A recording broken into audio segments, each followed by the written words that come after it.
Hello, everyone. Welcome to those of you who are in person with us today. Welcome also to everyone who is joining us online. My name is Daniela Rus. I'm the director of the Computer Science and Artificial Intelligence Laboratory at MIT. And I would like to welcome you to the inaugural CSAIL Forum. Today, we launch a new platform for rigorous and visionary intellectual exchanges at the frontiers of computer science and artificial intelligence.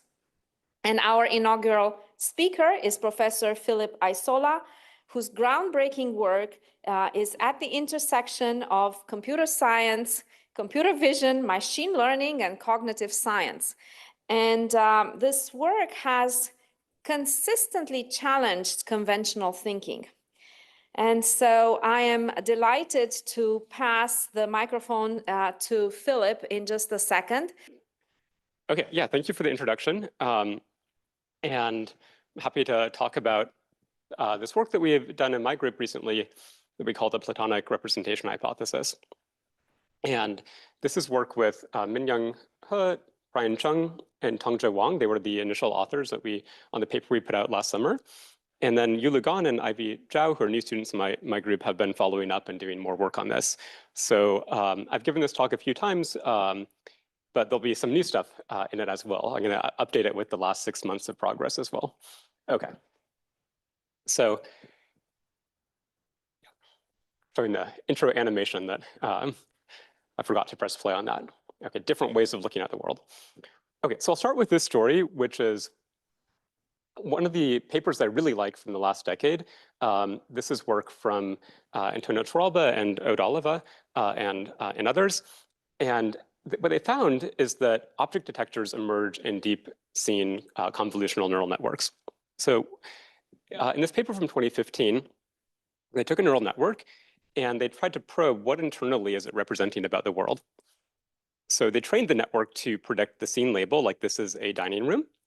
And if you then go into the network and you probe the neurons, you stick like electrodes, virtual electrodes in there, and you measure what those neurons respond to, they found that there were neurons that would be activated selectively for certain object categories. So there was a neuron that acted like a dog face detector, and there's another neuron that acts like a robin head detector. That's neuron B here. So this was really cool because it kind of showed that these systems are not just uninterpretable black boxes, that you can actually dig into them and they have internal structure that kind of makes sense. In order to understand what is going on in an image, in a scene, you should first detect the objects and then you'll know that it might be like a park scene outdoors. Okay, so we did this study a few years ago where we tried to train a network to colorize photos, just predict the colors in a black and white image. And we ran the same experiment as they did in the previous work, where we looked internally and asked, what are the units, what are the neurons selective to? And the really interesting thing is that we find a similar pattern. So you might think that a network trained to just colorize photos, like predict the colors in a black and white image, would have a very different internal representation than a network that's trained to classify, is it a kitchen or is it a bathroom or is it a living room? But it turns out, no, they're actually quite similar. So there is a neuron inside a colorization network that detects if there's a dog in the image, and there's another neuron that detects if there's a flower in the image. In order to solve the problem of just predicting missing colors, you get these kind of semantic units. And this is a story you might have heard before. It's appeared all over the place. For very diverse kinds of ways of training your neural networks, you end up with internal structures that always kind of look somewhat similar. They have face detectors, they have edge detectors on the early layers, they have gabors, and then they go up and they create more complicated structures. So there seems to be some kind of similarity in the internal representations in computer vision systems across many different models and ways of training them. Okay, so that's led us to this point where we really wanted to put a hypothesis around that idea and investigate to what degree is it going to be true. So the hypothesis we'll investigate in this talk is the hypothesis that different neural networks trained on different data with different architectures, different optimization, somehow converge to similar or maybe even the same way of representing the world. To what degree is that true? Okay. So there's a lot of reasons why that might be happening, and you might already have some ideas in your mind, like, Okay, well, of course, these things learn similar structures because they're all trained on the same data sets, right? We have these standard data sets, ImageNet and so forth, and now we train all our big models on the internet. So maybe it's just the data, it's all about the data. Convergence is driven by training on similar data sets. Okay, also we all use the same architecture, right? We're all using transformers now. Could be the architecture. Maybe it's the optimization. We're all using Atom and SGD. Maybe it's about us. Like I'm talking to you, I'm telling you how I did it. Maybe it's just socio-technical. Like we all converge because we're going to the same conferences. We want to follow the same trends. So I think these are all part of it, but I want to argue that it's something a bit deeper. That actually when we train our models on different data sets systematically, they also look like they have a similar internal structure. When we change the architecture, if we don't use a transformer, it also ends up converging to something kind of similar. So I want to argue that it's all about the world. We're modeling the world, and the world is ultimately the thing that unifies all of these representations. Okay, so I'll go into a lot more detail about exactly what I mean. I'll talk about these 5 things. So first, evidence of convergence. Second, some ideas for what is driving convergence. Then a thought on what we might be converging to. What is this ultimate representation that we might end up with in theory? I'll talk about some counterarguments and then some implications and applications of these ideas. So let's start with evidence of convergence. Okay, and at the end, I'll try to leave time for questions so we can have some discussion at the end. Okay, so I'm going to analyze representations in neural nets using kernels. So what I mean by that is we will restrict our attention to representations that are vector embeddings. So neural nets that map from data to vector in Rn, okay? This isn't everything, but this is a very broad class of systems. And we're going to characterize a representation by how it measures distance. Okay, so we do that in terms of this function we call the kernel. It's a standard object in machine learning. It's the inner product between the embedding for data point I and data point j. Okay, so this kernel is like the similarity matrix in the feature space of a neural network. Okay, so here's what the kernel might look like for a computer vision neural network that takes images and outputs embeddings. And what this kernel is saying is it's saying how similar is my neural network's representation of apple to orange, and that will be this cell here, and it will say that's quite similar because maybe this network has been trained to understand fruits and it knows that those are similar objects. And orange and elephant will be considered dissimilar. So this matrix is telling me how does the neural network measure distance, and it's one of the kind of fundamental structures that people use to understand internal representations in neural networks as well as other areas of machine learning. If we know the kernel, then we know a lot about the representation and what it can do. Okay. So what we're going to be looking at is the similarity between the kernels given by 2 different models. So here's one example of 2 different vision models. One is called CLIP, another is called Dino. These are standard current computer vision models. And we're going to ask to what degree are their kernels, the way they measure distance, similar to each other. So it's a similarity measure between similarity structures inside the neural network. So in this case, Dino and CLIP have some minor differences in this cartoon, but they're roughly similar kernels. They both think apples and oranges are quite alike. Okay. So this is the main metric that we'll be using to analyze to what degree are different networks finding similar representations. And the first experiment I want to run is looking at different vision systems and asking, as vision systems get better and better at the task of vision, do they end up representing the world in similar or different ways? So hypothesis 1 will be, no, there's many different equally good ways of representing the visual world. And there's no reason why, current state-of-the-art systems will all choose the same one. There could be equally valid and diverse approaches. And hypothesis 2 is, actually, no, it turns out that all strong vision representations are somehow alike. They all measure distance in similar ways. And this has been described as kind of an Anna Karenina scenario by Bansal et al. In the past. So all strong representations are alike. Okay, so we ran this experiment. We downloaded 78 different vision models. These are contrastive models, they're recurrent models, they're resonant models, they're convolutional models, they're a bunch of different models. And they have different architectures, objectives, and they're trained on different types of data. And we grouped them by their performance on this VTAB benchmark, which is meant to be kind of an assessment of how good is your visual representation. You assess how good is your representation in these models by doing transfer learning onto a suite of downstream tasks. Okay, so here's the result that we found. So on the y-axis is how similar are the representations to each other within a bucket of performance, and the buckets of performance are on the x-axis.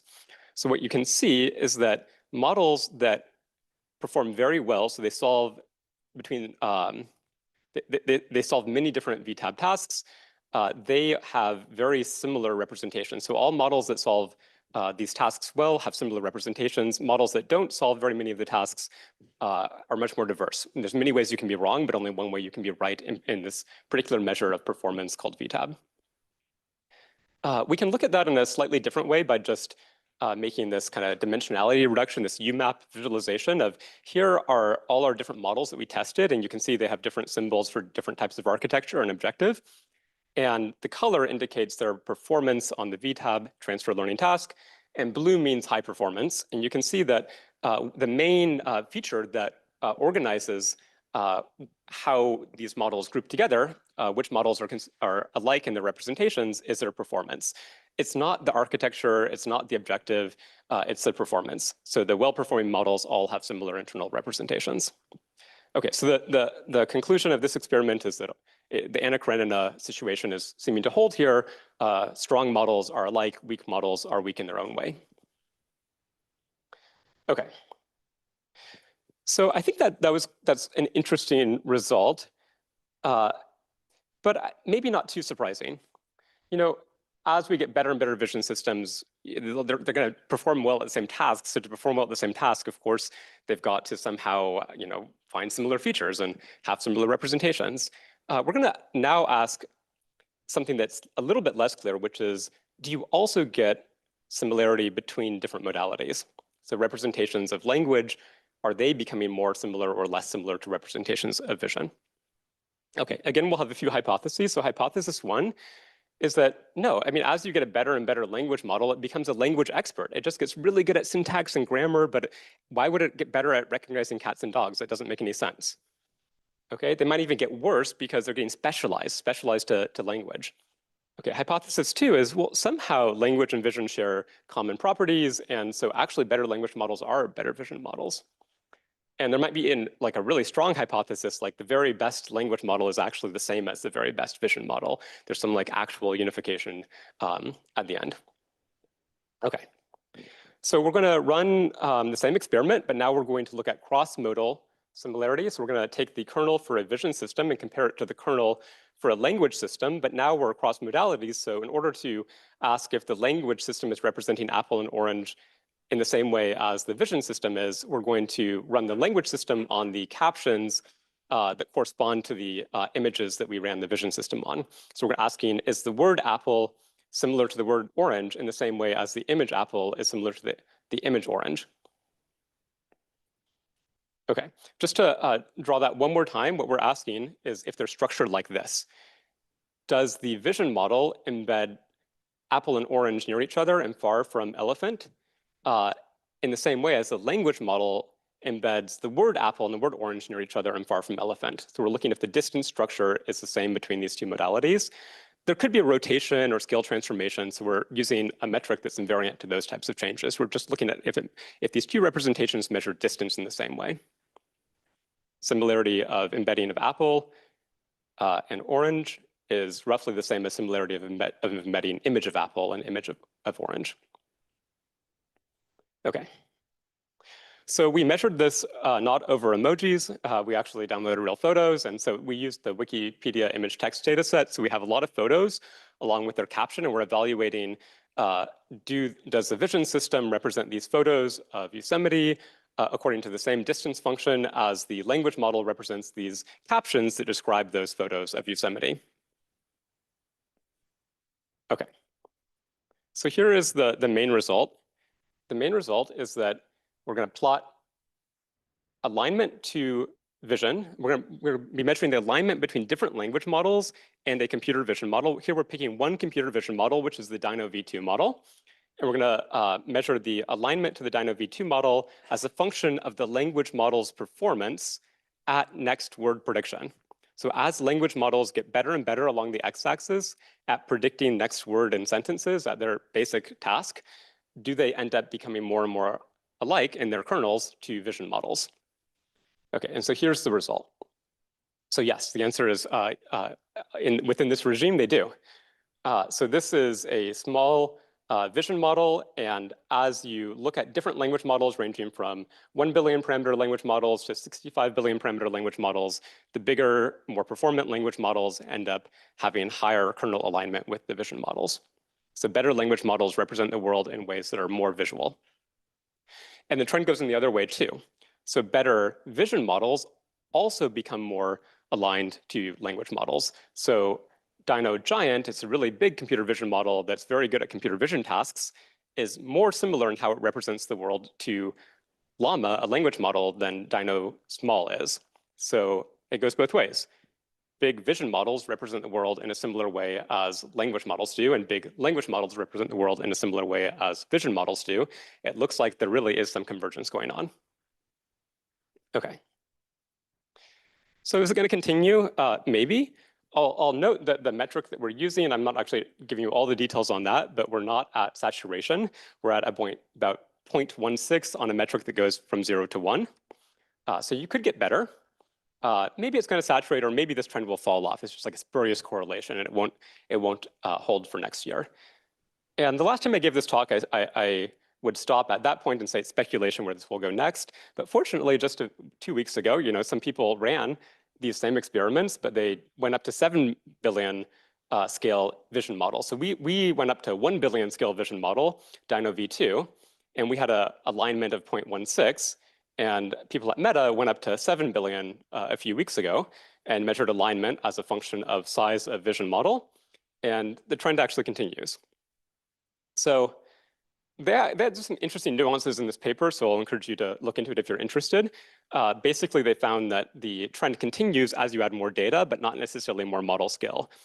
But big picture, this trend is continuing. It might be kind of flattening out a little bit, so who knows if it will go to 1 and be perfectly unified, but we are still seeing more alignment increasing between vision and language models up to the year 2025. Philip, do you understand why from 1B to 5B seems to be flat? Yeah, so I need to look into the details. The question is, do I understand why this part is flat here, 1B to 5B? I think the point that they're making is that just increasing model scale without commensurately increasing data doesn't seem to have an effect on its own. But if you also then increase data, then you see the effect. So yeah, just adding more parameters alone doesn't have the effect. But again, this is not my work, so I'll need to look into those details. Okay. So going back to our work, we didn't just run this on Dino, we ran it on a bunch of different vision models, and the trends are roughly the same.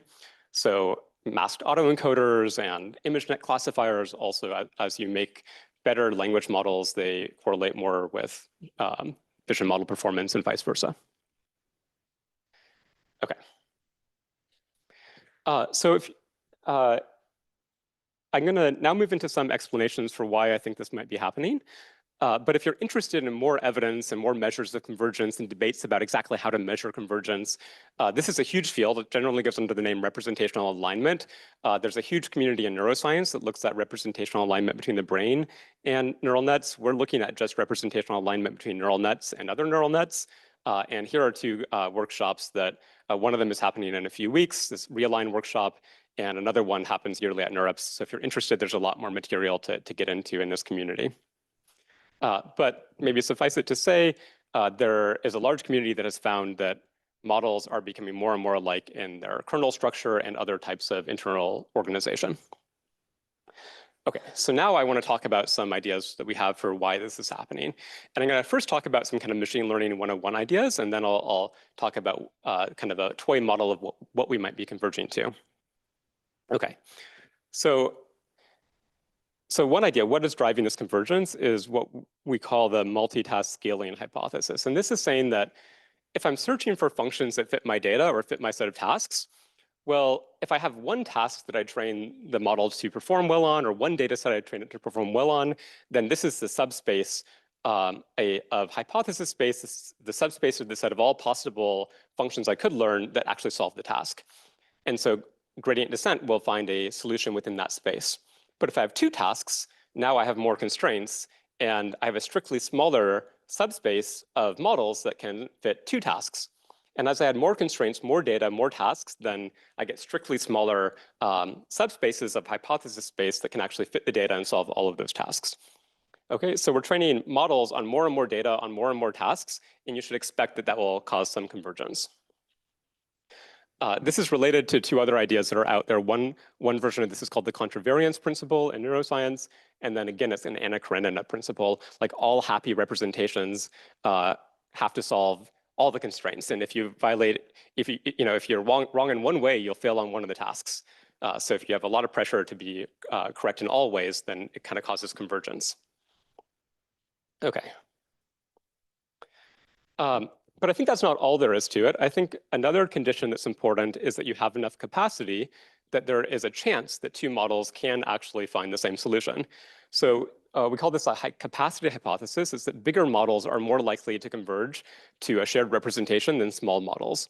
And the basic idea is quite simple. It's that if I have two small models, I go back 10 years in time, then the two small models, like one is a linear model, one is a quadratic model, one is like a SVM, one is a random forest. These things aren't universal. They can only fit certain types of functions. And the solution found by one of the models cannot be the same as the solution found by the other model because the hypothesis spaces just don't overlap. So let's say in the ambient space of all possible functions, the best loss is achieved at this point in the middle here. But if I'm only searching over small model hypothesis space, then the best I can do in this model is here, that model there. If I make the models bigger, they're closer to being universal. There's a chance that they'll actually overlap and that they'll overlap on the lowest loss solution in the ambient space. So as models get bigger, they overlap more in the set of functions they can represent, and that gives them the chance of actual convergence. Okay, you have to have enough capacity for convergence. Okay, and then the last of these kind of ML 101 type explanations is the simplicity bias. So here we have the set of functions that actually fits the data and solves all the tasks. That was that kind of convergent subspace of the hypothesis space that I mentioned before, but it still might be big. This thing is technically called the version space, and the version space can be a very big object. There can be many different networks with different parameters that equally well explain and fit the data. But within that, in that space of solutions that fit the data and solve the tasks, which one do you find? And here comes the idea of regularization, or what I'm calling simplicity bias, that deep nets are biased to find simple fits to the data. There's a lot of interesting papers on this, so I don't have time to talk about all the details, but we think that simplicity bias and implicit regularization can also be helping to explain convergence, that you don't only try to find a function that fits all the data and data scales, and that becomes a smaller space, but you also have this pressure towards simple fits, and so that constrains you to an even smaller space. And one of the interesting results that we and some others have is that actually bigger networks have stronger simplicity bias, and so you might actually expect that as models get bigger, this simplicity pressure will get even stronger. Okay. Okay. So as we train bigger models with stronger and better regularizers, they're going to maybe converge to a smaller subspace of solutions. But what's this all going to converge to? Could we really get this down to just like a single solution, like a single representation that all networks converge to, and what might that look like? So I don't know. I think that's a long way off, but I'm going to mention one kind of toy mathematical model in which we can actually show exactly what that would be. And this is where we really get to this Platonic idea in the title. So the basic idea for what I think that we might be converging to is something like Plato imagined with his allegory of the cave. So he said that this is a story that comes up in machine learning, vision all the time. But what Plato said is, imagine that we have prisoners in a cave and their only experience of the outside world is the shadows on the cave wall. And it's an allegory because that's how we behave, right? Our only experience of the world around me is the photons bouncing off the shadows, like just the projections of the world onto my retina. I don't have access to the real world in any kind of direct physical sense. I have to infer that there's a world out there. Okay, so we're imagining the same situation. There is, we think, some world out there, Z. And it gets projected by different observation functions. X is going to be a camera, and Y will be a caption that describes the image. And you could also have a mapping to the text space via not that camera, but via somebody just having direct experience and talking about it. And then if I unimodally train representations on either images or on text, well, because there's a common cause, there's a common world out there, the latent variable Z, they should somehow arrive at both being ultimately representations of Z. That's the common cause. Okay, so how might that happen mathematically in one concrete scenario? I think this is just one toy model, but it's a starting point for getting theoretical traction on this thing. So we'll imagine that the world consists of a sequence of discrete events Z, and that these events are sampled from some probability distribution over events Z. And just like, if we want to get a little philosophical, this is what I personally think of as like the Platonic ideal, these ideal forms. It's just statistics. It's just a distribution over events that index into observations. It's not necessarily actual physics. Like physics is just something we infer. We don't have direct access over it. Okay, but anyway, all the data is mediated by observation functions like cameras and people describing the scene. And observation functions are mappings from events to data, X and Y. And in this world, we're going to model co-occurrences. We'll consider that this is a time series over Z, and we'll model co-occurring observations. So at two different adjacent points in time, what was my observation X at time 1 and time 2? And we'll try to model that distribution of co-occurring observations. And this is roughly how modern contrastive learning systems work in computer vision. They try to model the co-occurrence distribution over visual observations, like two co-occurring patches in an image or two co-occurring frames in a video. It's also something people do in language where they try to learn embeddings that will model the co-occurrence of two words in the same sentence. So going back to models like word2vec, for example. Okay, so if you do this and you do contrastive learning with a noise contrastive estimation objective, then what you can show and what people have shown is that this the solution to this objective, the minimizer of that objective, is the co-occurrence function. It's the point-wise mutual information function. So it's how often do the two observations co-occur divided by the probability that they would co-occur if they were independently sampled. Okay, so what this math is saying is that we're going to learn a representation F that maps data into vectors. We're going to measure the similarity between two representations. So this is the inner product that gives me my kernel. And the kernel converges to embeddings in which similarity, in which the kernel structure is equal to the normalized co-occurrence rate. So in particular, the point-wise mutual information function. Okay, so that's the Platonic kernel according to this math. It says that apple and orange will embed near each other because they co-occur a lot together in nature in kitchens. And elephants don't co-occur as often with apples and oranges. And okay, now here comes the big assumption of the model, because I've said that this is what your kernel over images looks like, but what about your kernel over text?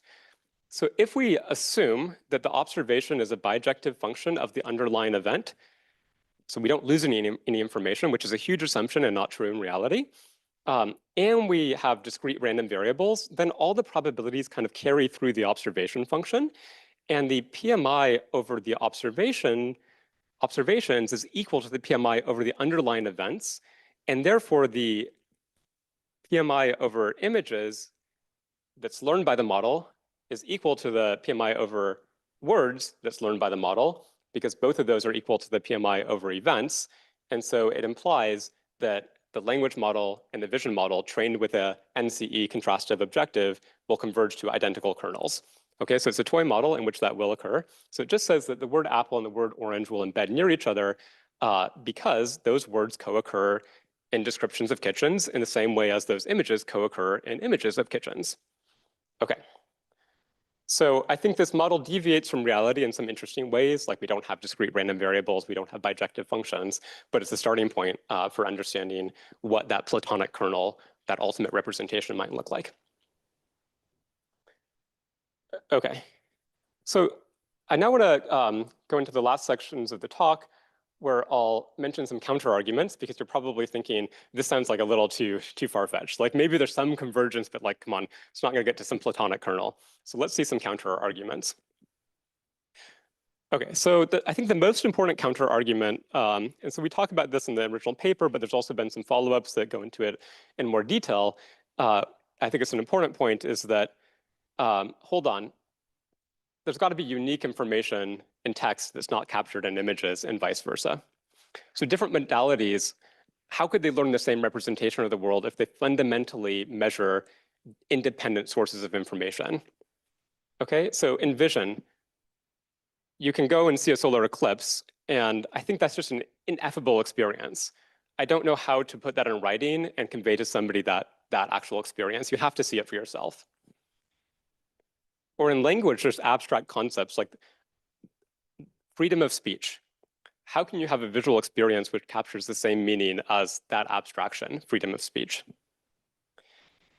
Okay, so these are cases of where you don't have a bijection between the underlying events, the underlying Platonic world, and the observations in vision or language. So language being abstracted, that means you lose information. Or you could have a partial observation, like an image doesn't actually capture the same information. Okay, so these are places where the mathematical model falls apart. And so I think this is a real limitation to the analysis. Yet at the same time, some of our best computer vision systems are trained to reduce the world to language. So CLIP is a state-of-the-art computer vision system that just tries to explicitly align images with sentences. So it's trying to remove all information about the world other than that which is contained in sentences. And so somehow our standard engineering practice in computer vision is to remove unique information about vision. Maybe that's a bad idea. I'll point out this interesting follow-up that Paul Young and others did over at MIT here, which goes into this in more detail. So they're showing that basically the Platonic hypothesis will hold if you have shared information between two modalities and everything is mathematically bijective in the way that I was describing. But in reality, that might not be the case, and you could get other trends where as you get more alignment between modalities, you might get worse performance of the models, or as performance gets better, you might get less alignment. So that there'll be an anti-correlation between alignment and performance on certain tasks. And they say that this is going to happen when a task requires the unique signal in a modality that's not shared with the other modality. And they even show empirically that on some data sets, you do see that as models get more and more aligned, they actually get worse in performance. Okay. But I do think there's another saving grace to this, which is, yeah, language might not have the same information as in a photo, but maybe a paragraph or a book could have the same information as in a photo. An image is worth 1,000 words. And so we actually ran this little experiment where we said, let's look at the alignment between visual embeddings and language embeddings, but now we're going to increase the length of the text that we're going to embed. So we're going to take captions, which are very long, 30-word captions. And as you increase the number of words in your captions, your embeddings of those captions become more and more aligned with your embeddings of the images those captions describe. So yeah, I think maybe in theory, if we have really, really descriptive text, then it might actually capture the same information as in a visual experience. But if we have short text, then that's not going to happen, and there'll be a cap to the alignment that you can achieve. Okay. The other big objection, which I think is important, is that a lot of this convergence might not be Platonic in some ideal sense. It might be we're converging, yes, but not to reality. We're converging to biases, and we're converging to the internet's view of reality, which is not actual reality, and we're converging in bad ways. And this could be due to bias in the data. It could be due to fundamental limitations in the transformers and the models that we use today. And it could be socio-technical, that we all kind of compete on the same benchmarks, and that causes us to converge, but not for a good reason. Okay, so in the last few minutes, I'm going to talk about some implications and applications. Okay, so this was all a bit philosophical, but what can we actually do? Can we make better systems now out of this?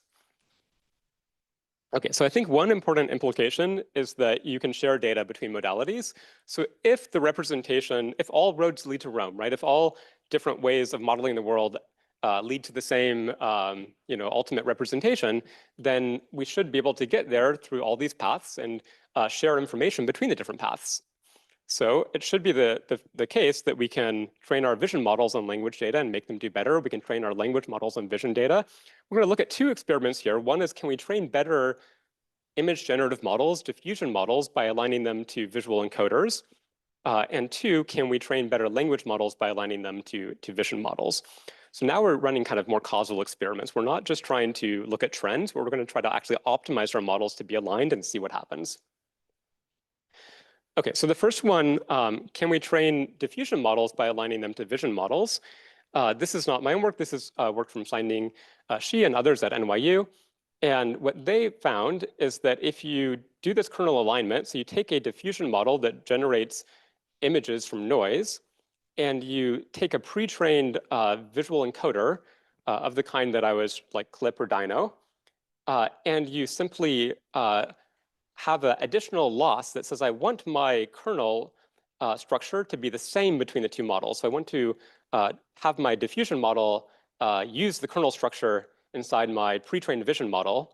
You'll get a much faster learning of your image generation. So image encoding and image decoding, image generation can benefit each other via this kernel structure. They both have similar internal representations. Okay, here's one that we did. This is Yulu and Ivy have been doing this recently.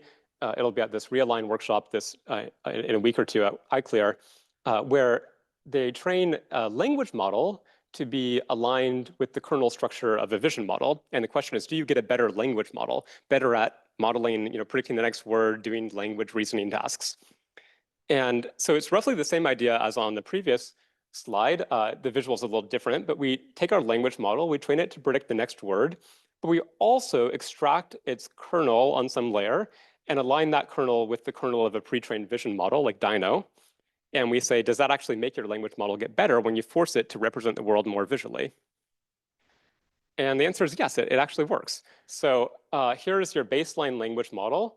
And if you try to align its internal structure, the kernel, to Dino small, you even get a tiny boost on this like pretty bad vision model. This is like a llama, like a big language model. So it's not trivial to get a boost. And you can get bigger boosts when you align your language model to bigger Dino models. Giant Dino model does better. And then interestingly, there's some other models that do the best on this task. Okay. So kernel alignment is not just a spurious correlation. Actually, optimizing for it can improve performance of language modeling. Another implication is that cross-modal learning between at least language and vision should be relatively easy because you can use the kernel as a bridge. So let's say I have my embedding trained on images to map to an image embedding, my model trained on text to map from like a noise vector to output text. Well, then to learn translation, I should just have to somehow align these representations. And if the representations measure distance in the same way, then they're related by an isometry. They're related by a transformation that preserves distances, and that's a very simple kind of transformation. So recently, this has been an old kind of goal of, can you do unpaired translation between images and text? And the kind of Platonic idea suggests that it should be relatively easy because the kernel can be a bridge between these two domains. And recently, there's an interesting paper that actually tried this, and they found that, okay, so if I have a vision model that has measured distance the same way as a language model, so the triangle, like these distances are all the same, then it's just a rotation to align them. It's just an isometric transformation to align them. And they can optimize to find this like rotation, or it can also have translation. It can have a few things. They can optimize to find that transformation that will align the two modalities without paired data at all.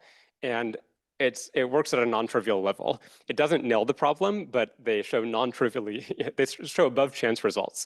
So you can translate between text and image to a non-trivial level with no paired examples. You go to Mars, you listen to the Martians speak, you look at the rocks on Mars, no Martian ever points out that this is the word for rock, and yet you can infer that what the word for rock is just based on these, the statistics of the word usage and the visual observations.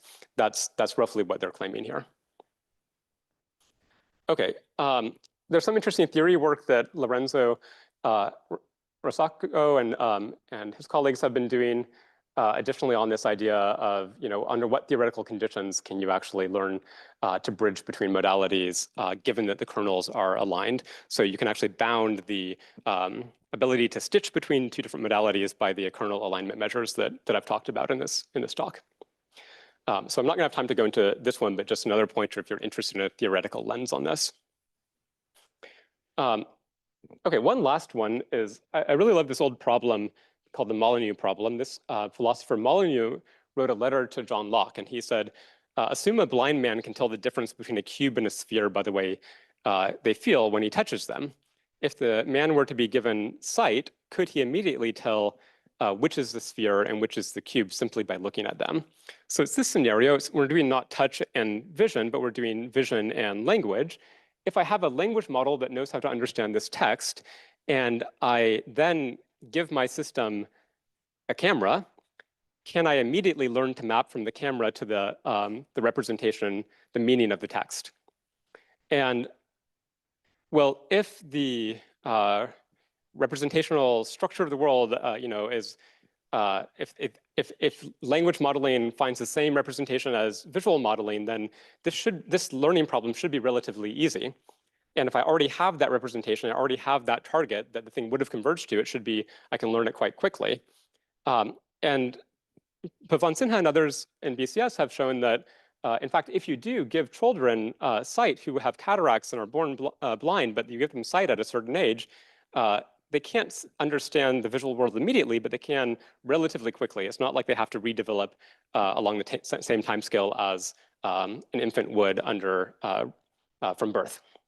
So new modalities can be efficiently scaffolded onto existing knowledge because they share similar representational structure.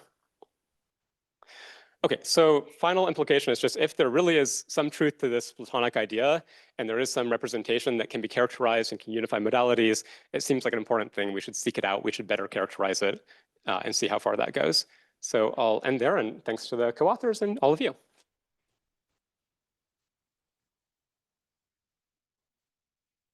Thank you so much, Philip. So let me kick off the Q&A with a couple of questions. I wonder if you can elaborate a bit on the metrics you have used to decide that there's alignment. And so in particular, did you try a lot of metrics, or how do you know that you have the right one? Yeah. Yeah, that's a great question. So we did try a lot of metrics. So essentially the metrics are different ways of measuring how similar this kernel is to that kernel. And I could just look at like Euclidean distance or something simple.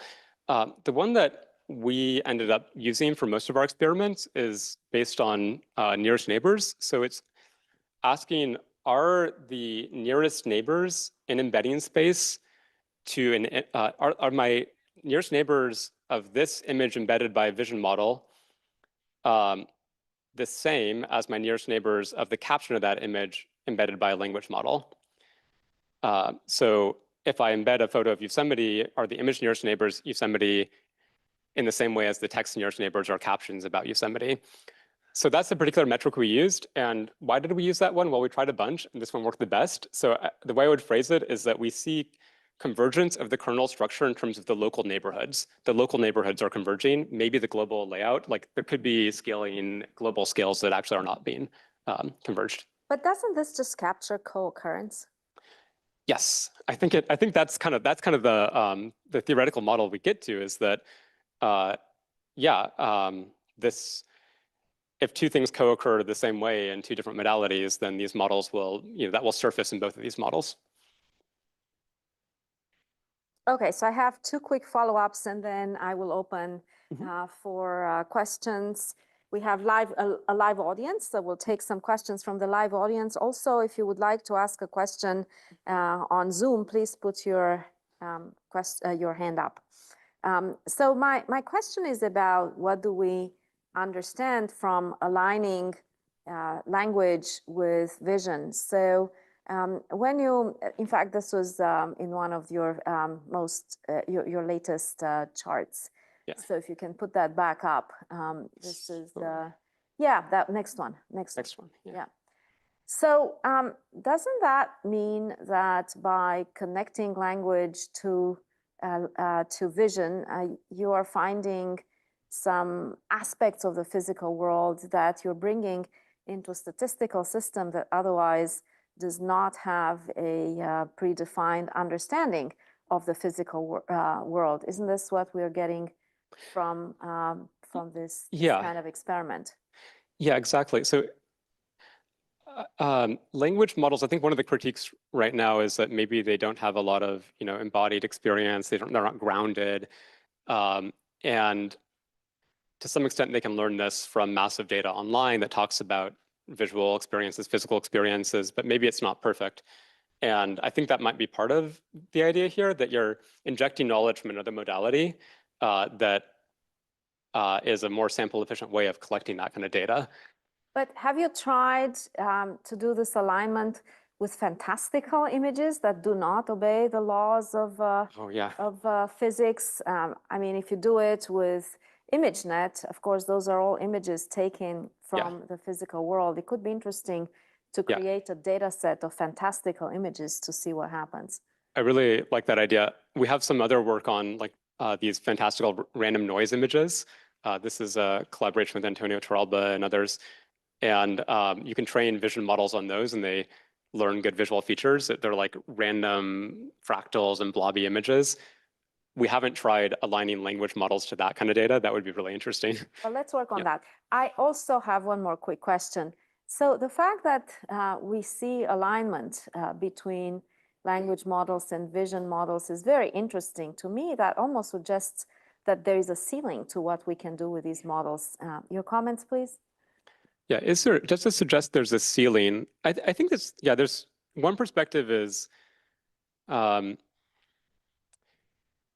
that maybe this is a bit diminishing to computer vision. Like, oh, if vision models converge to the same thing as language models, then it turns out that these models are not actually capturing all those like physical details we thought, that they're just capturing semantics in the end.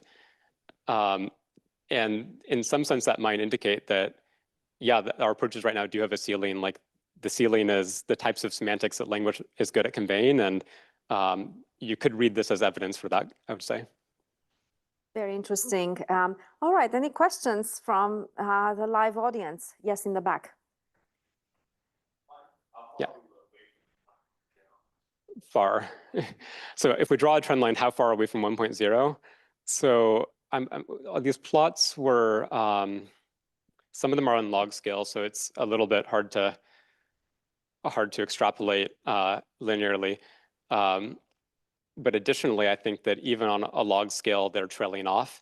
So you can see over here, it looks like it's starting to trail off. And then if I show you the recent thing from the paper that came out just a few weeks ago, here again, you see the scale is going to 0.18, and we're going, 10 times bigger model to do that, and like 10 times more data approximately. So this is all like power law scaling, and I don't think we'll get to one. According to under these current trends, one will take like the lifetime of the universe, but maybe there's a way to change the slope of the scaling law. Let's take a question from the online audience. Danny. Hi, Philip. Can you hear me okay? Yeah. Excellent. Thanks for this talk.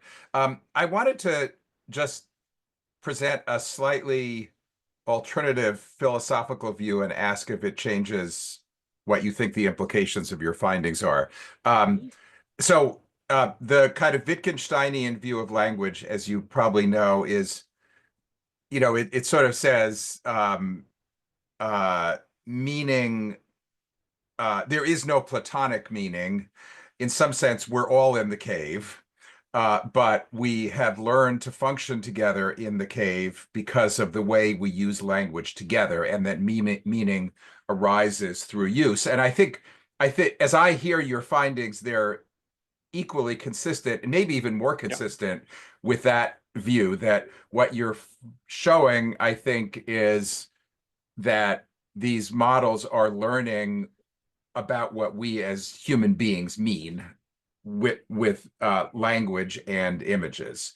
And I'm just curious whether that changes anything if you kind of give up on the Platonic representation and just say we're kind of in the messy soup of human language and there's nothing really below that to find. Yeah, I think that's I completely agree. We were playing with calling it like the Wittgenstein-Plato hypothesis, but felt like that was a little Right. too pretentious. Right. So I think that, I don't know enough of the philosophy here to know really what those two meant. But to me, this underlying reality that generates things, it actually is just a co-occurrence. It's just a statistical distribution over events, and that can come in through observation of the statistics of the word usage, or the observations of reality through a camera. And so that might be more consistent with Wittgenstein, but I think that that's the same as an ideal form in Plato's language. He just phrased it differently. So there's some philosophical debate to be had there, but these are all just metaphors to try to get us at kind of the problem. It may have something to do with why these models are let's bad continue at on this math point. and We have logic. time for one more quick question from the live audience. Go ahead.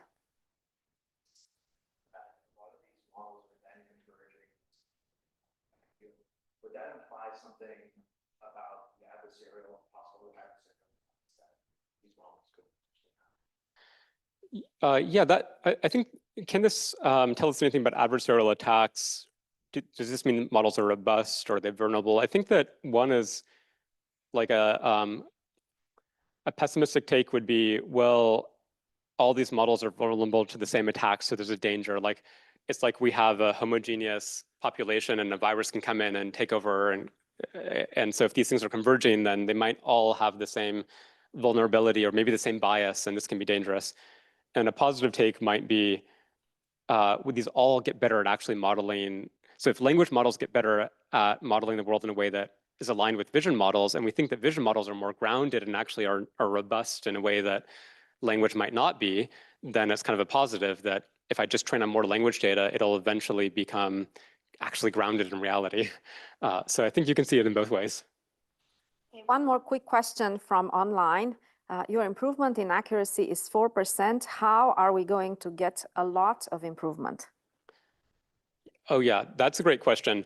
And I think you might even be, is the question referring to, if the question is referring to this plot, I'll say it's actually less than 4%, it's 1.5%. There might be other plots where we show a bigger improvement.